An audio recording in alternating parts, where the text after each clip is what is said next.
All right, what is up? This is me, X Does Tech. Today we're going to start our series on software reverse engineering. Software reverse engineering. First thing we're going to do is set up some virtual machines so we have some isolated environments or isolated operating systems to run these potentially malicious softwares that we're trying to reverse engineer. Reverse engineering. All right, so we should probably define reverse engineering as it relates to software, because this is software reverse engineering. There's physical reverse engineering and there's software reverse engineering. So let's get the definition going. Definitions are important. So we're at the TIF2 informatics site, some random site that I just picked up after Googling what is software reverse engineering, or what is reverse engineering, I guess. I don't remember what I Googled, but I got here and I like this definition. It's pretty good. So reverse engineering, somewhere along here, I don't know where, but highlighted here, is the process of gaining sufficient understanding of a product at the design level to support its maintenance, improvement, or replacement. In software development, it is a part of the software maintenance process that helps to understand the system sufficiently to make decisions about it. In this process, the system is not changed in any way. So we got some software and we need to understand it before we make decisions about it. Is this malware? Do we got to delete it, get rid of it? What has the malware done? We ran it, God forbid. And what has happened? We need to know. We need to reverse engineer. This is useful stuff. This is good stuff. It is not virtual machine time.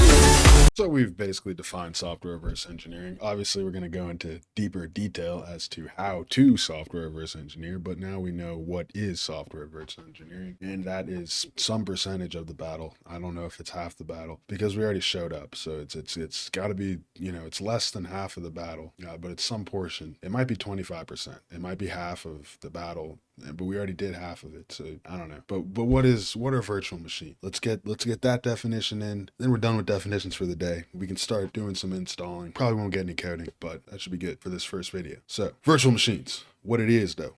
So here we are on IBM's website. IBM, I don't know what they do anymore, but I do know that they have great videos and tutorials on pretty much everything, from pretty much everything related to computers. Big up IBM for their lessons. As far as products go, I don't think I've used IBM products ever.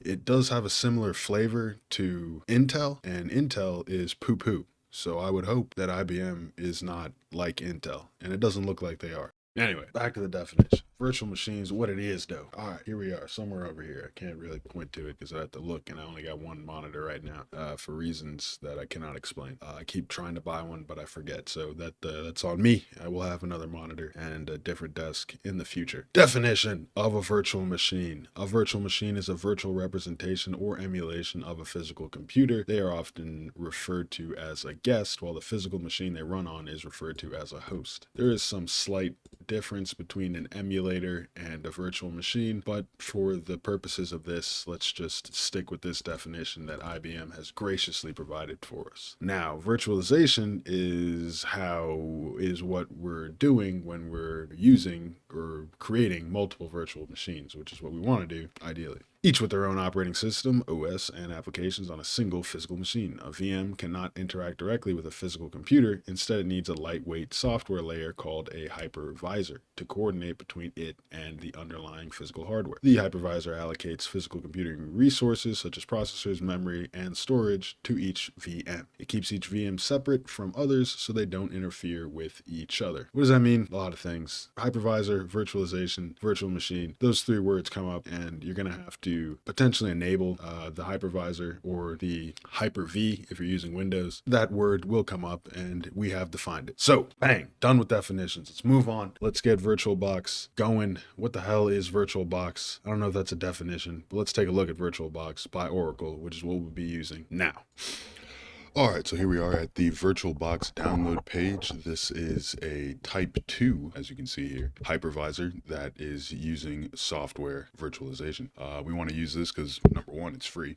And that's the most important thing. And number two, it's going to allow us to run this on an operating system, and it's going to allow us to make use of the resources on the computer, sharing them between the operating system and the virtual machines without having to do any partitioning or anything too complicated. We're going to let the software handle everything. It's just going to be a lot easier to use VirtualBox versus something else. Let's get to it. So for Windows, the install process is pretty self-explanatory. There'll be an exe file that you have to install. You are going to need to install the C++ redistribution from Visual Studio. So if you simply Google Visual Studio, I don't know why it's in all caps, C++ redistributable, you should be fine clicking this first link, hopefully. Yeah, and most likely you're the x64, and you should just get away with downloading this, running the executable, and restarting your device, and then running the executable that you got from the VirtualBox, and that should set you straight. You may have additional steps after the installation,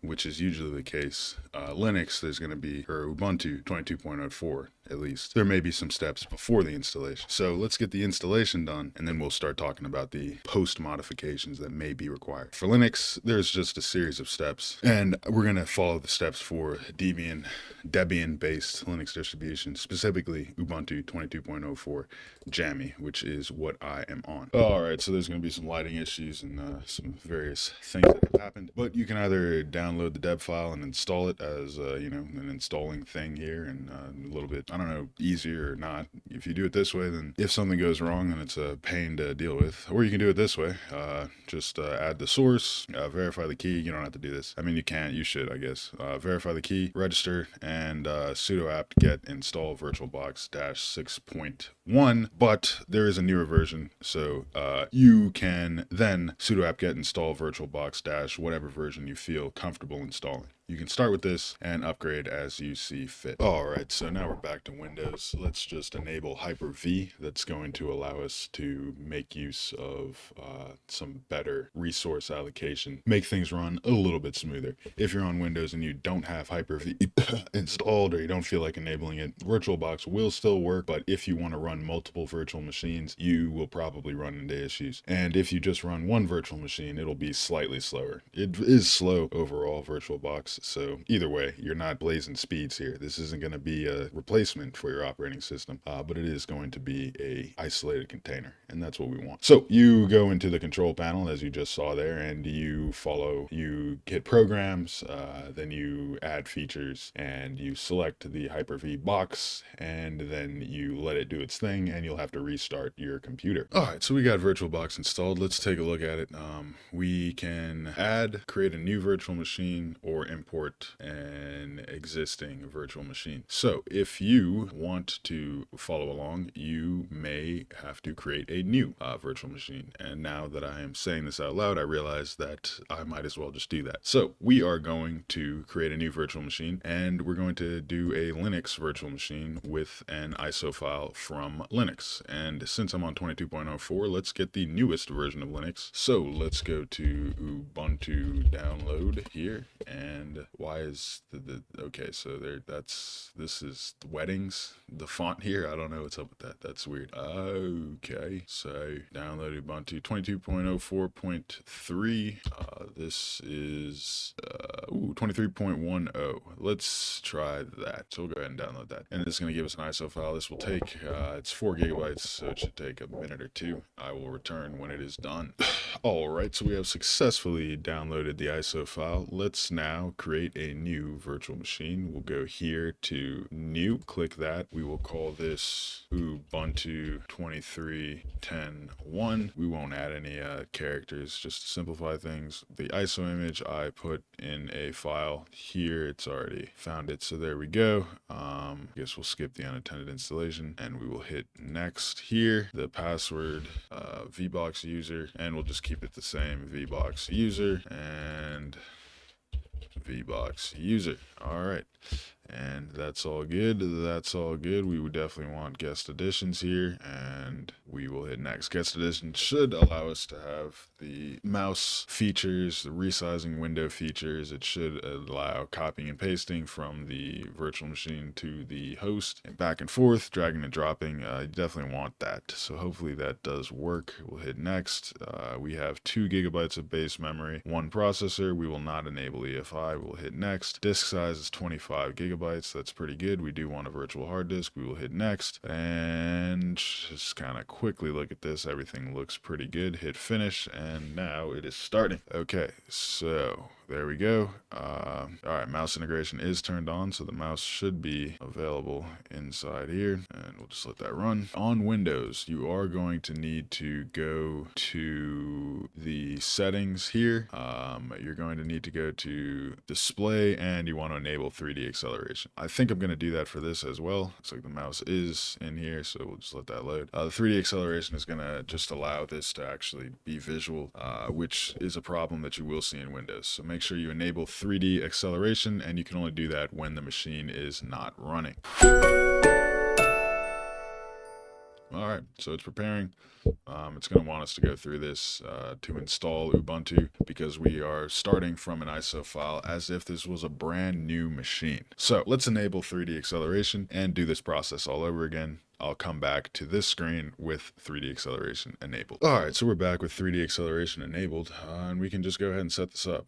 Mouse integration is enabled, so we have access to the mouse here, and what I was talking about with the benefits of the whatever it is. You get the shared clipboard. If you don't have this, then you want guest additions. Host to guest, I enable guest to host, and drag and drop. I also do guest to host. That way I can move things from out of here easily, and I don't have to worry about possibly accidentally moving stuff into it. So we want English. This is just setting up Ubuntu. So, we can install Ubuntu here, go through it, and that's the process. The current, we're going to skip that.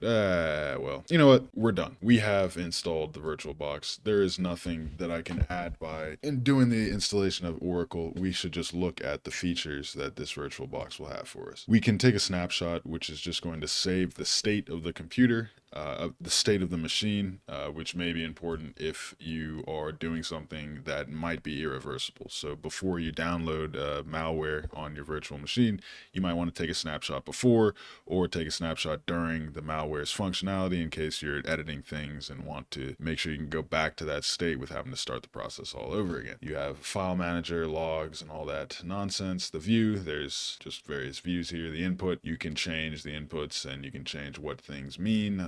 Keyboard settings and all that. Mouse integration, we already talked about that. That's going to enable you to move the mouse outside of the virtual machine and move it back in, and when you're inside the virtual machine window, you can click around as if your mouse was the virtual machine's mouse. Devices, this is where you set the virtual devices. If you have optical drives, audio, network, USB, all that. The shared folders, that's going to allow you to share folders from the guest to the host, or from the host to the guest. And the shared clipboard, that's going to allow you to copy and paste from either the guest to the host, or from the host to the guest, and that's an inclusive OR. Drag and drop is the same thing, and you can also add other additional guest additions. Help, it's just help.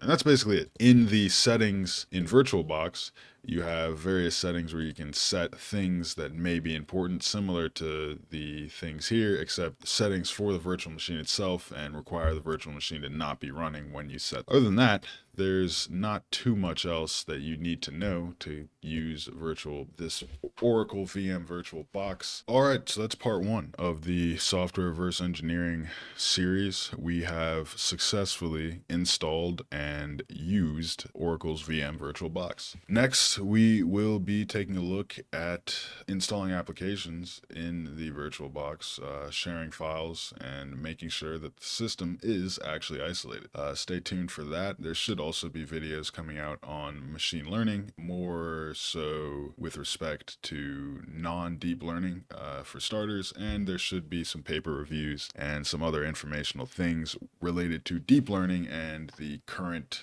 state of large language models, as ChatGPT is still got some hype behind it, and maybe we'll do something with Auto GPT. But the GPTs that you can create with ChatGPT are pretty good and almost make Auto GPT redundant, and the features that you get from Auto GPT or other similar chainings of large language models is not quite useful without some serious work that kind of defeats the purpose of it. But we'll still take a look at it potentially, most likely as a stream, so stay tuned for that. If you got any questions, my explanations were not up to spec for you, please comment.